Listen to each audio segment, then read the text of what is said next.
South west district police ने जो अभी रिसेंटली एक प्राइवेट एयरलाइन के पायलट के साथ जो रॉबरी की घटना हुई थी, जिसमें उन्हें इंजरी भी हुआ था और उनका कैश जो है वो लूट लिया गया था, उस केस को सक्सेसफुली आज वर्कआउट किया है। बेसिकली ये इंसिडेंट था 2 और 3 तारीख की रात में तकरीबन 1 बजे का, जब ये पायलट्स जो हैं अपने कंपनी प्रोवाइडेड कैब में टूवर्ड्स एयरपोर्ट ट्रैवल कर रहे थे और आईआईटी फ्लाईओवर के ऊपर कुछ लोगों ने गाड़ी को रुकवा के इनके साथ ये वारदात को अंजाम दिया था, जिसमें उन्होंने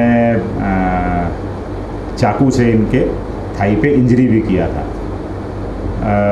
क्योंकि केस का नेचर इस तरीके का था तो इमीडिएटली मल्टीपल टीम्स जो हैं उसमें लगाई गई थी।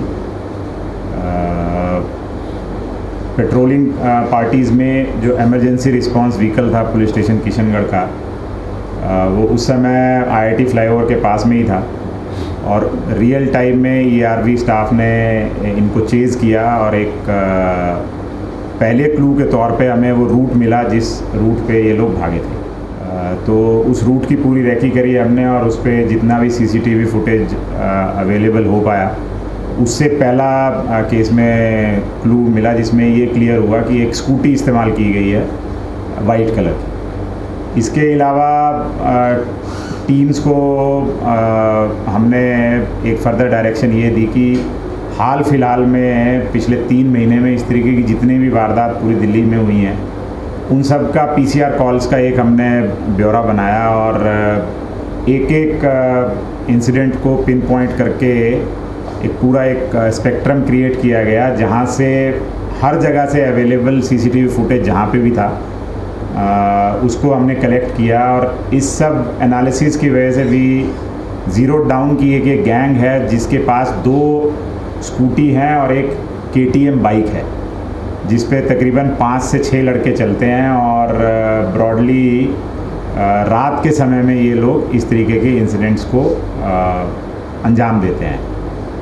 ये इन्फॉर्मेशन जब डेवलप हुई तो जो बीट स्टाफ है पूरे डिस्ट्रिक्ट का उसको मोबिलाइज़ किया गया, पिकेट स्टाफ को मोबिलाइज़ किया गया, उनको बताया गया कि ये एक इन्फॉर्मेशन अभी तक डेवलप हुई है जिसके बारे में हम आगे और इन्फॉर्मेशन गैदर करना चाह रहे हैं।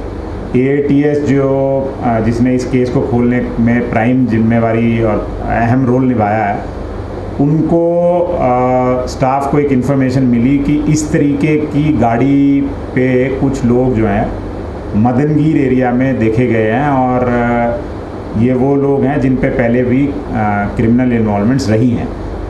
इस इन्फॉर्मेशन को जब फर्दर डेवलप किया गया और हमारी टीम्स ने वहाँ पे बैठ के सर्वेलेंस जब शुरू किया गया तो सबसे पहले एक क्रिमिनल का नाम सामने आया कि राहुल नाम का एक लड़का है जो कि पहले ठग ठग गैंग चलाया करता था। वो आजकल नया गैंग बना रहा है और वो इस इंसिडेंट में हो सकता है। इस इन्फॉर्मेशन को फर्दर डेवलप किया गया तो पता चला कि राहुल के पास भी एक स्कूटी है। तो इमीडिएटली एक ट्रैप लगाया गया और जिसमें सक्सेसफुली हम राहुल को उठा पाए।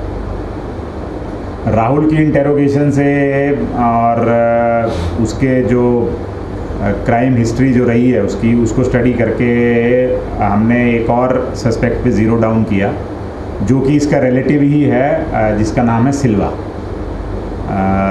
सेकंड जो अरेस्ट हुई जिसको उठाया गया वो सिल्वा नाम का क्रिमिनल निकला।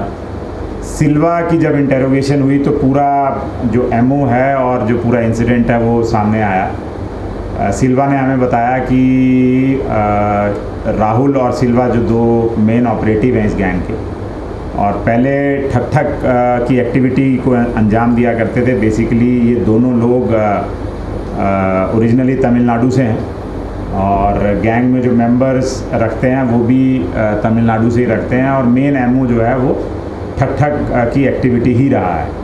और रिसेंटली अपने आप को पॉपुलराइज़ करने के लिए और जो लूट है उसको बढ़ाने के लिए इन्होंने ये फ़ैसला किया कि अब हम रॉबरीज़ किया करेंगे, हाईवे पे गाड़ीज़ को टारगेट किया करेंगे ताकि ज़्यादा पैसा मिल पाए।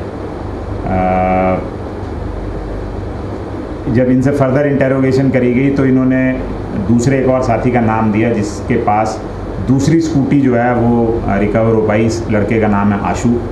इसके पास वो दूसरी स्कूटी थी जो इस क्राइम में इस्तेमाल की गई है। तो इस तरीके से अभी तक हम 3 लोगों को इस केस में अरेस्ट कर पाए हैं। जो मेन आदमी है राहुल मदनगीर का रहने वाला है, इस पे तकरीबन 13 पुराने मुकदमे हैं। सिल्वा जो है ये भी एक लिस्टेड क्रिमिनल है जिसके ऊपर पुराने 8 इन्वॉल्वमेंट हैं, और ये अभी रिसेंटली ही अप्रैल के महीने में पैरोल पे बाहर आया था, और इसका पैरोल जो है वो कल ख़त्म होने वाला था। तो इसलिए एक डेस्परेशन का लेवल ज़्यादा था कि जितना ज़्यादा हो सके क्राइम को अंजाम दिया जाए। तीसरा जो शख्स जो अरेस्ट हुआ है आशू, इसका पुराना कोई क्रिमिनल इन्वॉल्वमेंट नहीं है, बट ये इस गैंग में एक्टिवली इन्वॉल्व रहता है, और जो स्कूटी है उसको ये खुद ड्राइव करता है। जो रोल ये प्ले करते हैं,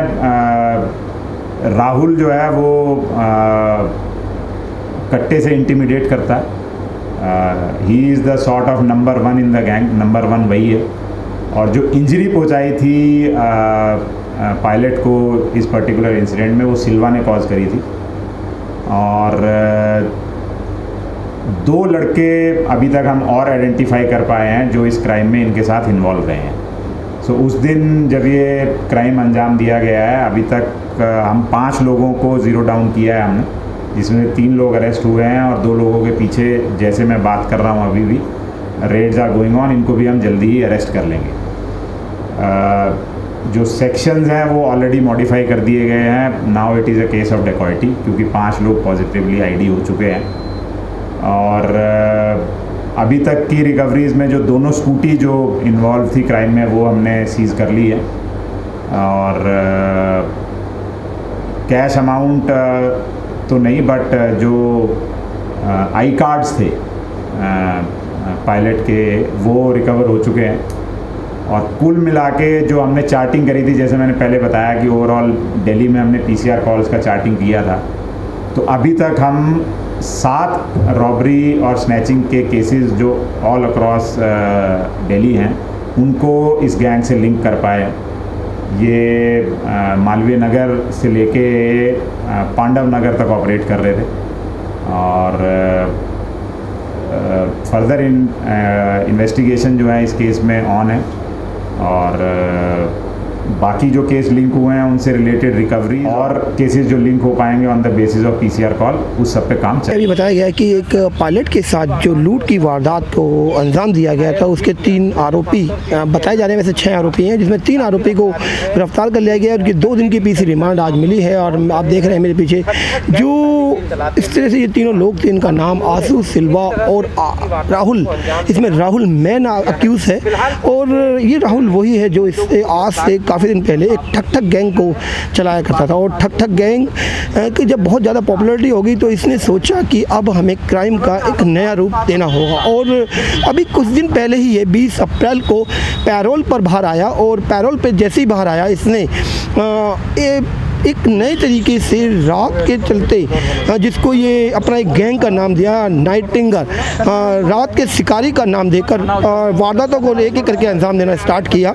और ये इनकी कोशिश रहती थी कि जो रात को जो थोड़े से पॉश एरिया में जिस तरीके से आवाजाही एक अच्छी फैमिलीज़ के साथ होती है तो उसको ये शिकार बनाते थे। और पहले बहुत आराम से बाइक और स्कूटी से, इनके पास एक स्कूटी और एक KTM बाइक जो कि एक अच्छी 3 लाख की बाइक मानी जाती है, वो ये रखते थे। उस बाइक से पहले किसी भी गाड़ी को आराम से रुकवाते थे, और जब ये गाड़ी रुक जाती थी उसके बाद लूट जैसी घटना को अंजाम देते